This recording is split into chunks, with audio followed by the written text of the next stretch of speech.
نحمدہ و نصلی علی رسولہ الکریم اعوذ باللہ من الشیطان الرجیم بسم اللہ الرحمن الرحیم۔ دوستو 22ویں پارے کے ربع اول کا ترجمہ جو ہے یہ حاضر خدمت ہے۔ اور جو تم میں سے اللہ اور اس کے رسول کی فرما بردار رہے گی اور نیک عمل کرے گی اور اس کو ہم دونا ثواب دیں گے اور اس کے لیے ہم نے عزت کی روزی تیار کر رکھی ہے۔ اے پیغمبر کی بیویوں تم عام عورتوں کی طرح نہیں ہو، اگر تم پرہیزگار رہنا چاہتی ہو تو کسی اجنبی شخص سے نرم لہجے میں بات نہ کرنا،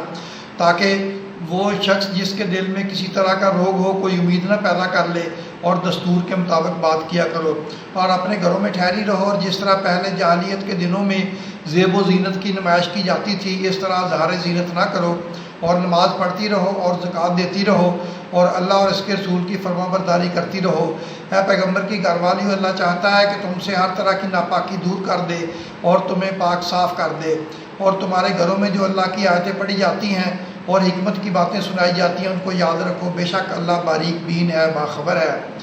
جو لوگ اللہ کے آگے سر اطاعت خم کرنے والے ہیں، یعنی مسلمان مرد اور مسلمان عورتیں اور مومن مرد اور مومن عورتیں اور فرما بردار مرد اور فرما بردار عورتیں اور راست باز مرد اور راست باز عورتیں اور صبر کرنے والے مرد اور صبر کرنے والی عورتیں اور عاجزی کرنے والے مرد اور عاجزی کرنے والی عورتیں اور خیرات کرنے والے مرد اور خیرات کرنے والی عورتیں اور روزے رکھنے والے مرد اور روزے رکھنے والی عورتیں اور اپنی شرمگاہوں کی حفاظت کرنے والے مرد اور اپنی شرمگاہوں کی حفاظت کرنے والی عورتیں اور اللہ کو کثرت سے یاد کرنے والے مرد اور کثرت سے یاد کرنے والی عورتیں، کچھ شک نہیں کہ ان کے لیے اللہ نے بخشش اور اجر عظیم تیار کر رکھا ہے۔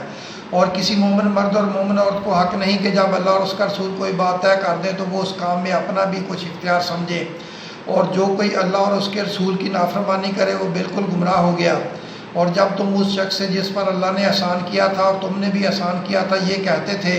کہ اپنی بیوی کو اپنے پاس رہنے دے اور اللہ سے ڈر، اور تم اپنے دل میں وہ بات چھپا رہے تھے جس کو اللہ ظاہر کرنے والا تھا اور تم لوگوں سے ڈرتے تھے، حالانکہ اللہ ہی اس کا زیادہ مستحق ہے کہ اس سے ڈرو۔ پھر جب زیاد نے اسے تو اللہ ختم کر لیا، یعنی اس کو طلاق دے دی، تو ہم نے اسے تمہاری زوجیت میں دے دیا تاکہ مومنوں پر ان کے منہ بولے بیٹوں کی بیویوں کے ساتھ نکاح کرنے کے بارے میں جب وہ بیٹے ان سے اپنا تو اللہ ختم کر لیں یعنی طلاق دے دیں کچھ تنگی نہ رہے، اور اللہ کا حکم واقع ہو کر رہنے والا تھا۔ پیغمبر پر اس کام میں کچھ تنگی نہیں جو اللہ نے ان کے لیے مقرر کر دیا، اور جو لوگ پہلے گزر چکے ہیں ان میں بھی اللہ کا یہی دستور رہا ہے اور اللہ کا حکم ٹھہر چکا تھا۔ یعنی ان پیغمبروں میں جو اللہ کے پیغام جوں کہ تم پہنچاتے اور اس سے ڈرتے اور اللہ کے سوا کسی سے نہیں ڈرتے، اور اللہ ہی حساب کرنے والا کافی ہے۔ محمد صلی اللہ علیہ وسلم تمہارے مردوں میں سے کسی کے والد نہیں ہیں، لیکن اللہ کے پیغمبر اور نبیوں کی مہر یعنی سلسلہ نبوت کو ختم کر دینے والے ہیں، اور اللہ ہر چیز سے واقف ہے۔ اے اہل ایمان، اللہ کا بہت بہت ذکر کیا کرو اور صبح شام اس کی پاکی بیان کرتے رہو، وہی تو ہے جو تم پر رحمت بھیجتا ہے، اس کے فرشتے بھی، تاکہ تم کو اندھیروں سے نکال کر روشنی کی طرف لے جائے، اور اللہ مومنوں پر مہربان ہے۔ جس روز وہ اس سے ملیں گے تو ان کا تحفہ اللہ کی طرف سے سلام ہوگا، اور اس لیے ان کے لیے عمدہ ثواب تیار کر رکھا ہے۔ اے پیغمبر، ہم نے تم کو گواہی دینے والا اور خوشخبری سنانے والا اور خبردار کرنے والا بنا کر بھیجا ہے، اور اللہ کی طرف اس کے حکم سے بلانے والا اور چراغ روشن، اور مومنوں کو خوشخبری سنا دو کہ ان کے لیے اللہ کی طرف سے بڑا فضل ہے، اور کافروں اور منافقوں کا کہنا نہ ماننا اور نہ ان کے تکلیف دینے پر نظر کرنا، اور اللہ پر بھروسہ رکھنا، اور اللہ ہی کارساز کافی ہے۔ مومنوں، جب تم مومن عورتوں سے نکاح کر کے ان کو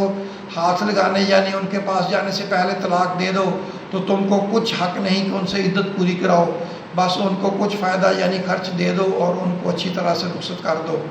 اے پیغمبر صلی اللہ علیہ وسلم، ہم نے تمہارے لیے تمہاری بیویاں جن کو تم نے ان کے مہر دے دیے ہیں حلال کر دی ہیں، اور تمہاری باندیاں جو اللہ نے تم کو کفار سے بطور مال غنیمت دلوائی ہیں، اور تمہارے چچا کی بیٹیاں اور تمہاری پھوپھیوں کی بیٹیاں اور تمہارے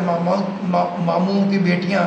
اور تمہاری خالوں کی بیٹیاں جو تمہارے ساتھ وطن چھوڑ کر آئی ہیں، سب حلال ہیں۔ اور کوئی مومن عورت اپنے آپ کو پیغمبر صلی اللہ علیہ وسلم کے حوالے کر دے یعنی مہر کے بغیر نکاح میں آنا چاہے، بشرطے کہ پیغمبر صلی اللہ علیہ وسلم بھی ان سے نکاح کرنا چاہیں، وہ بھی حلال، لیکن یہ اجازت ہے نبی صلی اللہ علیہ وسلم خاص تم ہی کو ہے، سب مسلمانوں کو نہیں۔ ہم نے ان کی بیویوں اور باندیوں کے بارے میں جو مہر واجب الادا مقرر کر دیا ہم کو معلوم ہے،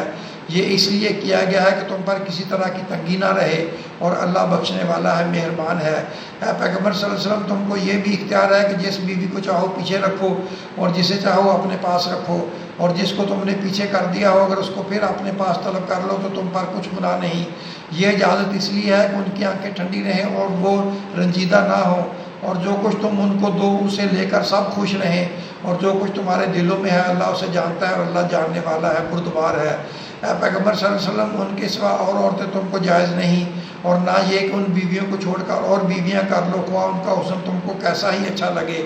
مگر وہ تمہارے ہاتھ کا مال یعنی باندیوں کے بارے میں تم کو اختیار ہے، اور اللہ ہر چیز پر نگاہ رکھتا ہے۔ مومنوں، پیغمبر صلی اللہ علیہ وسلم کے گھروں میں نہ جایا کرو مگر اس صورت میں کہ تم کو اجازت دی جائے، یعنی کھانے کے لیے بلایا جائے، جب کہ اس کے پکنے کا انتظار بھی نہ کرنا پڑے، لیکن جب تمہاری دعوت کی جائے تو جاؤ، اور جب کھانا کھا چکو تو ہاتھ چل دو، اور باتوں میں جی لگا کر نہ بیٹھ رہو۔ یہ بات پیغمبر صلی اللہ علیہ وسلم کو ایذا دیتی تھی، اور وہ تم سے حیا کرتے تھے اور کہتے نہیں تھے، لیکن اللہ سچی بات کے کہنے سے نہیں شرماتا۔ اور جب پیغمبر صلی اللہ علیہ وسلم کی بیویوں سے کوئی سامان مانگو تو پردے کے باہر سے مانگو، یہ تمہارے اور ان کے دلوں کے لیے بہت پاکیزگی کی بات ہے، اور تم کو یہ شایع نہیں کہ رسول صلی اللہ علیہ وسلم کو تکلیف دو، اور نہ یہ کہ ان کی بیویوں سے کبھی ان کے بعد نکاح کرو، بے شک یہ اللہ کے نزدیک بڑا گناہ ہے۔ اور تم کسی چیز کو ظاہر کرو یا اس کو مخفی رکھو تو یاد رکھو کہ اللہ ہر چیز سے باخبر ہے۔ خواتین پر اپنے باپ دادا سے پردہ نہ کرنے میں کچھ گناہ نہیں، اور نہ اپنے بیٹوں سے، اور نہ اپنے بھائیوں سے، اور نہ اپنے بھتیجوں سے، اور نہ اپنے بھانجوں سے، نہ اپنی سی خواتین سے، اور نہ اپنے باندی غلاموں سے، اور اے خواتین اللہ سے ڈرتی رہو، بے شک اللہ ہر چیز سے واقف ہے۔ اللہ اور اس کے فرشتے اس پیغمبر صلی اللہ علیہ وسلم پر درود بھیجتے ہیں، مومنو تم بھی ان پر درود بھیجو اور خوب سلام بھیجا کرو۔ جو لوگ اللہ اور اس کے پیغمبر صلی اللہ علیہ وسلم کو اذیت پہنچاتے ہیں ان پر اللہ دنیا اور آخرت میں لعنت کرتا ہے، اور ان کے لیے اس نے ذلیل کرنے والا عذاب تیار کر رکھا ہے۔ اور جو لوگ مومن مردوں اور مومن عورتوں کو ایسے کام کی تہمت سے جو انہوں نے نہ کیا ہو ایذا دیں، انہوں نے بہتان کا اور کھلے گناہ کا بوجھ اپنے سر پر رکھا۔ اے پیغمبر صلی اللہ علیہ وسلم، اپنی بیویوں اور بیٹیوں اور مسلمانوں کی عورتوں سے کہہ دو کہ باہر نکلا کریں تو اپنے چہروں پر چادر لٹکا کر گھونگھٹ نکال لیا کریں، یہ چیز ان کے لیے موجب شناخت و امتیاز ہوگی تو کوئی ان کو ایذا نہ دے گا، اور اللہ بخشنے والا ہے، مہربان ہے۔ اگر منافق اور وہ لوگ جن کے دلوں میں روگ ہے اور جو مدینے کے شہر میں بری بری خبریں اڑایا کرتے ہیں اپنی حرکتوں سے باز نہ آئیں گے تو ہم تم کو ان کے پیچھے لگا دیں گے، پھر وہ تمہارے پڑوس میں نہ رہ سکیں گے مگر تھوڑے دن، وہ بھی پھٹکارے ہوئے جہاں پائے گئے پکڑے گئے اور جان سے مار ڈالے گئے۔ جو لوگ پہلے گزر چکے ان کے بارے میں بھی اللہ کی یہی عادت رہی ہے، اور تم اللہ کی عادت میں تغیر و تبدل نہ پاؤ گے۔ دوستو، 22ویں پارے کے ربع اول کا خلاصہ سن لیں۔ اور اللہ اور اس کے فرشتے پیغمبر صلی اللہ علیہ وسلم پر درود بھیجتے ہیں، مومنوں تم بھی ان پر درود و سلام بھیجو۔ جو لوگ مومن عورتوں اور مومن مردوں پر ایسے کام کی تہمت لگائیں جو انہوں نے نہ کیا ہو تو انہوں نے بہتان کا اور کھلے گناہ کا بوجھ اپنے سر پر رکھا۔ دوستو، اپنا اور اپنے چینل کا خیال رکھیں۔ اللہ آپ کی بھی اور ہم سب کی کورونا سے اور باقی سب بیماریوں سے حفاظت فرمائے، آمین۔